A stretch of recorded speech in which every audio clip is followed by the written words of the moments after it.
Doctor कलाम ने कहा था, डॉक्टर एपीजे अब्दुल कलाम ने कहा था कि आप अपने भविष्य को नहीं बदल सकते, लेकिन आप अपने वर्तमान को बदल सकते हैं।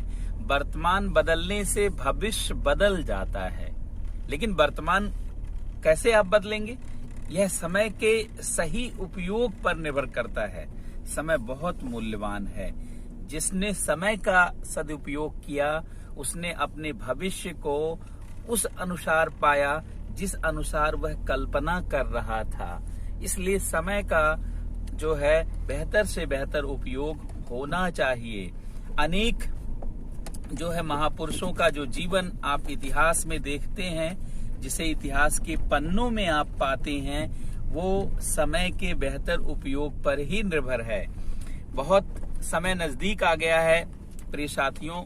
जो लोग 4 अक्टूबर 2020 के लिए प्रीलिम्स का एग्जाम देने जा रहे हैं या 11 अक्टूबर 2020 को यूपीपीसीएस का प्रीलिम्स एग्जाम देने जा रहे हैं, उनके लिए अब समय का प्रबंधन बहुत महत्वपूर्ण हो गया है। क्योंकि टाइम का अगर आप बेहतर मैनेजमेंट करेंगे तो निश्चित रूप से आप बहुत अच्छे से आप प्रीलिम्स क्वालिफाई कर जाएंगे। लेकिन चूंकि समय अब बहुत सीमित है, तो उसका कैसे उपयोग किया जाए, यह एक बहुत बड़ा जानते हैं मुद्दा हर विद्यार्थी के लिए होता है, जो किसी भी सिविल सेवा या किसी भी कॉम्पिटिटिव एग्जाम के प्रीलिम्स या मेंस की परीक्षाओं में जब शामिल होना चाहता है। खासकर प्रीलिम्स की परीक्षा के लिए यह समय बहुत ही महत्वपूर्ण है, क्योंकि बहुत सारी स्टडी जो आप सालों से करते आए हैं, अब इतने कम समय में मात्र जो है, अब देखा जाए तो एक महीने आपके पास है, तो एक महीने का समय जानते हैं कैसे सदुपयोग में लाया जाए, यह बहुत महत्वपूर्ण है। मेरा तो मानना रहा है और आप सभी लोगों से कहना है कि आप इस समय का उपयोग एक बहुत स्ट्रेटजी के साथ करें। आप कोशिश करें कि आपने जो कुछ भी पढ़ा है, सबसे पहले उसे ज्यादा से ज्यादा रिवाइज किया जाए। और पुराने वर्षों में, पहले के वर्षों में जो प्रश्न पत्र आ चुके हैं, जो क्वेश्चन पूछे जा चुके हैं, उनको आप बेहतर से बेहतर ढंग से रिवाइज करें। क्योंकि अब जब आप रिवीजन करेंगे तो आपके अंदर जानते हैं परिशुद्धता बढ़ेगी, प्रिसाइजनेस बढ़ेगा और इफेक्टिविटी बढ़ेगी। आप जब भी परीक्षा देंगे तो कॉन्फिडेंस जानते हैं आपका बढ़ा हुआ होगा। देखिए, लास्ट मोमेंट पे व्यक्ति बहुत ज्यादा पढ़ाई नहीं कर सकता। जो कुछ भी पढ़ा गया है उसको बेहतर ढंग से रिवाइज कर सकता है, और अगर यहाँ पे आपने कमी कर दी तो पूरी पढ़ाई जानते हैं आपकी बेकार साबित हो सकती है। इसलिए अब ऐसे समय में कुछ नए पढ़ने की जरूरत नहीं है। आपने जो पुरानी पढ़ाई की है उसी को कोशिश करें, मगअप कर जाएं, उसी को कोशिश करें कि रिवाइज करके अपने आप को इम्प्रोवाइज करें और पूरी अपनी मेमोरी को इस दौरान शार्प बनाएं। अच्छा, दूसरी बात जानते हैं, इसमें पढ़ाई बहुत ज्यादा भी ना करें। आप 8-9 घंटे जो है अपना समय निकालें। सबसे पहले सुबह उठें और जानते हैं कोशिश करें कि थोड़ा बहुत जो है मॉर्निंग वॉक करें, थोड़ा बहुत दौड़ लें। दौड़ने के बाद आप जानते हैं बिल्कुल जो है इजी वे में बैठें और देखें कि आज किस किस चीज का रिवीजन करना है। और आपने निकाला कि भाई आज इकोनॉमी का रिवीजन करना है, आज पॉलिटी का रिवीजन करना है, और आज जो है ये जो हिस्ट्री है इसका रिवीजन, हमने इसमें मॉडर्न हिस्ट्री का रिवीजन करना है। पॉलिटी में हमको जो है फंडामेंटल राइट और डीपीएसपी को देखना है, और इकोनॉमी में हमको पढ़ना है नेशनल इनकम पढ़ना है, या जानते हैं सस्टेनेबल डेवलपमेंट, इंक्लूसिव ग्रोथ या इकोनॉमिक डेवलपमेंट, इकोनॉमिक ग्रोथ की कंसेप्ट को पढ़ना है। तो आप उसको रिवाइज करना शुरू करिए। 1.5 घंटे का स्लॉट बना करके पढ़ें और पिछले वर्षों में आए हुए क्वेश्चंस को देखें और उनको एक बार सॉल्व कर लें। जब इस तरीके से आप करेंगे तो निश्चित रूप से आपका आत्मबल बढ़ेगा और आपके अंदर जानते हैं जो क्षमता है उसका विकास है। देखिए, आप हमेशा ध्यान दें, कोई व्यक्ति जानते हैं इसलिए कोई बहुत बड़ी सफलता अर्जित नहीं करता कि वह उसे बहुत ज्यादा चीजें मालूम होती हैं, बल्कि वह सिली मिस्टेक नहीं करता। और बहुत सारे विद्यार्थी जिनके पास बहुत ज्ञान है, बहुत अच्छी स्टडी है, इसके बाद भी एग्जाम को फेल कर जाते हैं। क्यों? क्योंकि सिली मिस्टेक कर जाते हैं। जब वो एग्जाम देने जाते हैं तो उनसे जानते हुए प्रश्न गलत हो जाते हैं और लास्ट मोमेंट में जानते हैं नहीं किए गए रिवीजन के कारण ऐसी परिस्थितियां उत्पन्न होती हैं। तो प्रिय विद्यार्थियों, प्रिय साथियों, आप ध्यान दें कि आप ऐसी गलती नहीं करेंगे। मैं पिछले 16 वर्षों से मुखर्जी नगर में, दिल्ली में सिविल सेवाओं को जो है सिविल सेवाओं का नेतृत्व कर रहा हूँ। इसमें जो है हजारों विद्यार्थियों को पढ़ाने का मुझे अवसर मिला है और हजारों विद्यार्थी सफल भी रहे हैं। और इन सारे विद्यार्थियों की सफलता से हमने देखा है कि बहुत औसत दर्जे के विद्यार्थी सिविल सेवाओं में सफल हो गए। कैसे सफल हो गए? उन्होंने अपने समय का लास्ट मोमेंट पे बेहतर उपयोग किया।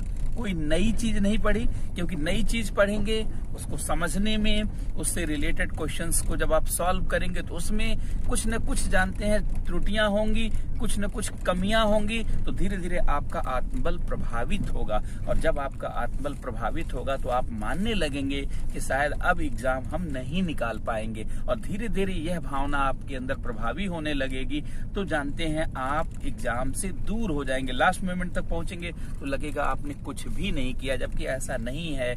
अगर आपने 1 साल से सही स्टडी की है तो आप अगर उसको बेहतर ढंग से रिवाइज कर लेते हैं, अपने आप को इम्प्रोवाइज कर लेते हैं, तो निश्चित रूप से यह आपके लिए बहुत बड़ी सफलता जानते हैं सुनिश्चित करेगा।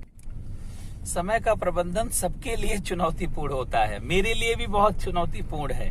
देखिए 2 दिनों से हम लोग अपने ब्लॉग पर कुछ भी नया वीडियो नहीं दे पाए। उसका रीजन यही था कि शेड्यूल बहुत बिजी था। लगातार सुबह से शाम तक जानते हैं अनेक जो है कार्यों के नाते व्यस्तता रहती है। बहुत सारी ऑनलाइन क्लासेज और बहुत सारा जानते हैं इस तरीके का जो इंटरेक्शन है वो चल रहा है, जिसके नाते समय नहीं निकल पाता। इसीलिए मैंने आज सोचा कि अपने इस रास्ते के समय का ही सदुपयोग किया जाए और इसमें आप लोगों से कुछ जो है टाइम मैनेजमेंट की बात की जाए, क्योंकि टाइम मैनेजमेंट मैं भी कर रहा हूं और आपको भी करना होगा। देखिए समय का बेहतर सदुपयोग ही निश्चित रूप से हमारी सफलताओं को सुनिश्चित करता है। मैं एग्जाम के लिए आपको बताना चाहता हूं कि वहां समय का प्रबंधन कैसे करें, इस पर विशेष रूप से आप गौर करेंगे, ध्यान देंगे। देखिए जब आप यूपीएससी आईएएस का प्रीलिम्स एग्जाम देने जा रहे हैं या पीसीएस का प्रीलिम्स एग्जाम देने जा रहे हैं, तो सामान्यतः 100 क्वेश्चन आपके प्रीलिम्स के पेपर में होता है। पेपर 1 में भी, पेपर 2 में अगर आईएएस में देखें, और स्टेट में भी पेपर 1 पेपर 2 है। कई स्टेट में केवल एक ही पेपर है।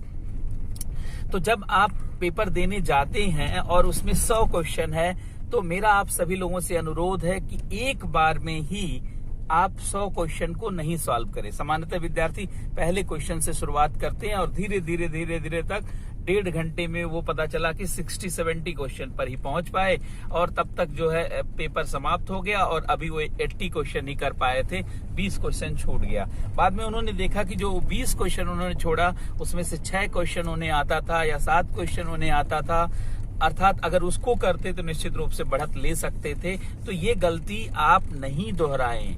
मेरा जो अनुभव रहा है इतने वर्षों का आईआईटी की तैयारी के दौरान और वहां भी पढ़ाने के दौरान, और यहाँ सिविल सेवाओं में पिछले 16 वर्षों से पढ़ाने के दौरान, कि आप 3 स्टेप में पूरे पेपर को सॉल्व करें। सबसे पहले आप क्या करें? सबसे पहले आप जो है बहुत फास्ट पूरे पेपर को 40 मिनट के दौरान एक बार पढ़ डालें, और पढ़ने के दौरान जो भी क्वेश्चन इजी वे में आता है उसको टिक करते जाएं। जो आपको लगे कि एकदम कंफर्म आंसर है उसको टिक करते जाएं। तो आप देखेंगे पहले 40 मिनट के दौरान कम से कम 30-35 प्रश्न ऐसे हैं जो हर पेपर में इजी होते ही हैं। चाहे आप आईएएस का एग्जाम हो चाहे पीसीएस का एग्जाम हो, हर पेपर को ऐसे सेट ही किया जाता है कि 35 से 40 प्रश्न उसमें बहुत बेसिक और बहुत आसान होते हैं। तो अगर एक बार आप रीड कर जाएंगे, तो अगर आप एक अच्छे विद्यार्थी रहे हैं और 1 साल से आपकी स्टडी रही है, तो बहुत इजीली मैं बता रहा हूं कि 30 से 35 क्वेश्चन वहां पर आप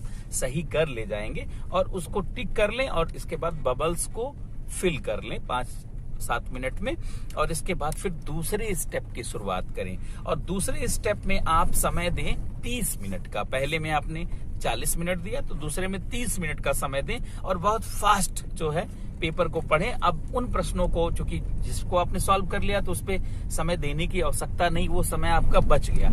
अब जो समय बचा हुआ है उस समय में उन प्रश्नों को सॉल्व करें जो हल्का सा टफ लग रहा था या जिनका को रिलेशन था, जो एप्लीकेशन बेस्ड थे।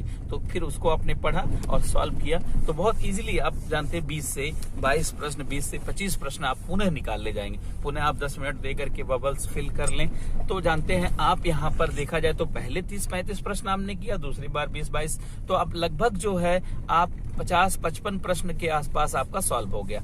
और पहले 40 मिनट, फिर 30 मिनट, और मान लीजिए बबल्स फिलअप करने में 5 और 10 मिनट या 10 मिनट भी मान लेते हैं तो 20 मिनट हो गया। तो आपके पास अभी भी जानते हैं करीब 20 से 25 मिनट का समय बाकी है।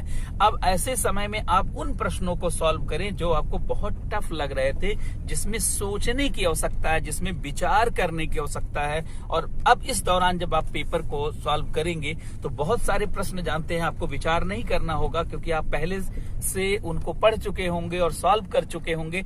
इस नाते उनमें अगर आप समय देंगे तो निश्चित रूप से आप यहाँ भी 10 से 15 प्रश्न आप जो है सॉल्व कर ले जाएंगे और बहुत इजीली जानते हैं आप करीब करीब जो है 65-70 क्वेश्चन तक पहुंच जाएंगे, जिसके नाते आपको कोई असफल कर ही नहीं सकता। तो प्रिय साथियों, मेरा आप सभी लोगों से अनुरोध है कि आप जो प्रीलिम्स का पेपर है वो 3 स्टेप में करने की आदत डालें। और उसके लिए ऐसा नहीं कि जाके यूपीएससी में 4 अक्टूबर को ऐसा करें या यूपी पीसीएस में 11 अक्टूबर को ऐसा करें, या राजस्थान का जो आगे एग्जाम आएगा उसमें ऐसा करें, या बीपीएससी में ऐसा करें, या एमपीपीएससी में ऐसा करें, या छत्तीसगढ़ पीएससी में ऐसा करें।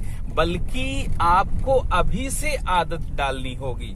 जो यह 1 महीने का समय आपके लिए बचा हुआ है, इसमें आप जो है कुछ पुराने जो क्वेश्चन पेपर्स हैं जो पिछले वर्षों के रहे हैं उनको ध्यान में रखते हुए सॉल्व करके देखें। और निश्चित रूप से अगर आपने इस पे 10 दिन प्रैक्टिस कर दिया तो आपको सफल होने से कोई नहीं रोक सकता, क्योंकि कोई भी स्टूडेंट इसलिए असफल नहीं होता कि उसे बहुत सारी चीजें नहीं मालूम है, बल्कि इसलिए असफल होता है क्योंकि वह जो उसे मालूम है उसमें वह सिली मिस्टेक करता है और इस तरीके से अपने जानते हुए प्रश्नों को ही गलत कर देता है, जिसके नाते असफलता को वह जानते स्वयं सुनिश्चित करता है। इसलिए परफेक्शन लाइए और जानते हैं अपनी चीजों में जो आप जानते हैं उसे गलत नहीं होने दीजिए और एक्यूरेसी को बहुत व्यापक रूप से बढ़ाइए। और उसको बढ़ाने का एकमात्र साधन है कि आप जो है रिवीजन करें, ज्यादा से ज्यादा क्वेश्चन पेपर को सॉल्व करें और 3 स्टेप में क्वेश्चन पेपर को सॉल्व करें। तो निश्चित रूप से आप समय का बेहतर प्रबंधन कर ले जाएंगे और समय का बेहतर प्रबंधन करना जानते हैं आपके लिए निर्णायक साबित होगा।